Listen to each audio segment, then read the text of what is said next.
दिल्ली में कुछ दिन पहले कई अस्पतालों से ऑक्सीजन की कमी की खबरें आई थीं। अभी भी कुछ अस्पतालों में ऑक्सीजन का संकट कुछ बरकरार सा नजर आ रहा है।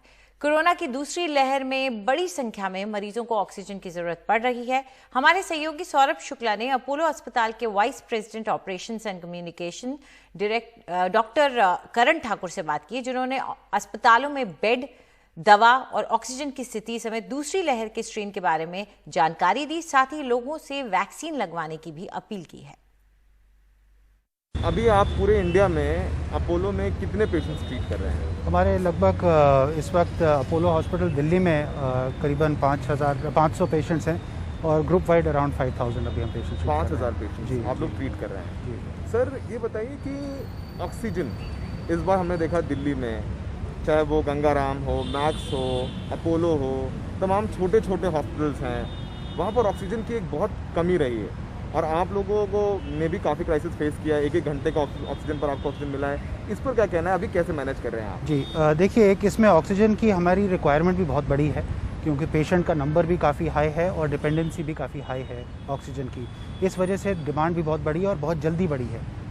कुछ हफ्तों में ये डिमांड आई।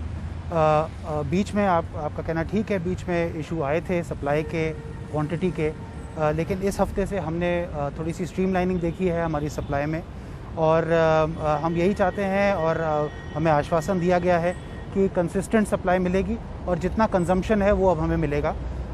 और ऐसे होने से हमें लगता है कि कम से कम हम पेशेंट केयर की तरफ ज़्यादा ध्यान दें rather than supply chain issues और इन सब चीज़ों पे। क्या इस बार का जो स्ट्रेन है वो ज़्यादा खतरनाक है? क्या ज़्यादा ऑक्सीजन कंज्यूम कर रहा है पेशेंट और उसको ज़्यादा वक्त लग रहा है ठीक होने में?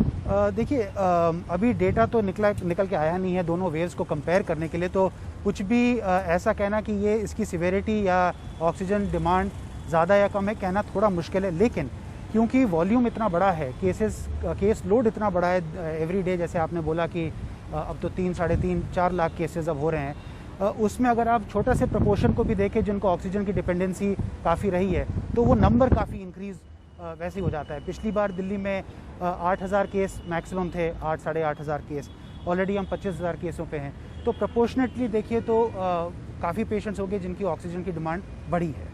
ऑक्सीजन की डिमांड बढ़ी है और क्या लंबा वक्त भी लग रहा है जो आपका छोटा, अगर आप जो प्रैक्टिकल बता पाएँ, आप भी चूँकि टच में रहते होंगे, क्या इस बार ज़्यादा वक्त ठीक होने में वक्त लग रहा है ज़्यादा? देखिए, अभी सब लोगों को अपने क्रिटिकल पेशेंट्स की चिंता है, लेकिन लोगों को ये भी बताना ज़रूरी है कि बहुत सारे पेशेंट्स रिकवर कर रहे हैं, डिस्चार्ज हो रहे हैं, घर जा रहे हैं। तो ऐसा नहीं है कि सिर्फ और सिर्फ ये एक नेगेटिव ट्रेंड है, तो पॉजिटिव भी है इसमें। लेकिन यस, रिकवरी में थोड़ा टाइम लग रहा है। जिन लोगों की ऑक्सीजन डिपेंडेंसी ज़्यादा है उनकी रिकवरी में भी थोड़ा टाइम लगता है, तो ये प्रोपोर्शनेटली आपको देखना पड़ेगा। जो पेशेंट्स के फैमिली मेम्बर्स हैं वो थोड़ा सा अग्रेसिव हो जाते हैं डॉक्टर्स के अगेंस्ट, मारपीट भी करने लग जाते हैं और हमने देश में कई अस्पतालों में देखा है।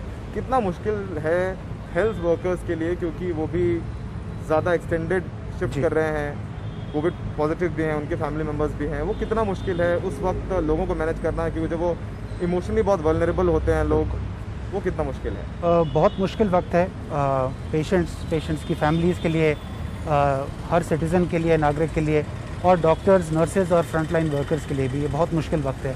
हमें एकजुट होकर ही इसको लड़ना पड़ेगा और हमें पता है कि पेशेंट और पेशेंट की फैमिलीज़ के अंदर क्या बीतता है जब कोई उनके घर परिवार वाला की हालत बिगड़ती है। बट हमारे को हम सब डॉक्टर्स, कम्युनिटी, फ्रंटलाइन, नर्सेज, एक ही अपील है सारे देशवासियों को कि हमारा सपोर्ट करिए, जितना हम बेस्ट पॉसिबल कर सकते हैं हम करेंगे। सर, आखिरी सवाल आपसे, वैक्सीनेशन सबसे ज़्यादा इम्पोर्टेंट है और सरकार का जोर भी वैक्सीनेशन पर है और 1 से 18 से 45 साल की उम्र के लोगों को वैक्सीन लगनी है। क्या लग रहा है कि हम लोग तैयार हैं इंफ्रास्ट्रक्चर वाइज? और बात करें कि वैक्सीन का कितना व्यापक असर आप देख रहे हैं कि अपोलो ने भी काफ़ी वैक्सीनेशन किया है? देखिए, जितने frontline workers, health care workers हैं जिनको दोनों डोजेज़ लगे हैं या एक भी अगर डोज लगा है, उनको अनफॉर्चुनेटली अगर कोविड हुआ है वो एक माइल्ड फॉर्म में हुआ है और इसका सीधा यही मतलब है कि वैक्सीन्स वर्क। मैं सारे देशवासियों को एलिजिबल, और अब तो खैर अब सबके लिए अब ओपन कर दिया गया है, 2 दिन में खुल जाएगा, यही बस एक अपील है कि वैक्सीन ज़रूर लगवाइए। जैसा कि आप जानते हैं, कोविड को मैनेज करने के लिए 2-3 अप्रोच हैं। उसमें से अब सबसे बड़ा अप्रोच जो रहेगा वो रहेगा वैक्सीनेशन का। तो हम as a community, health care community यही कहेंगे, प्लीज़ गेट योरसेल्फ वैक्सीनेटेड।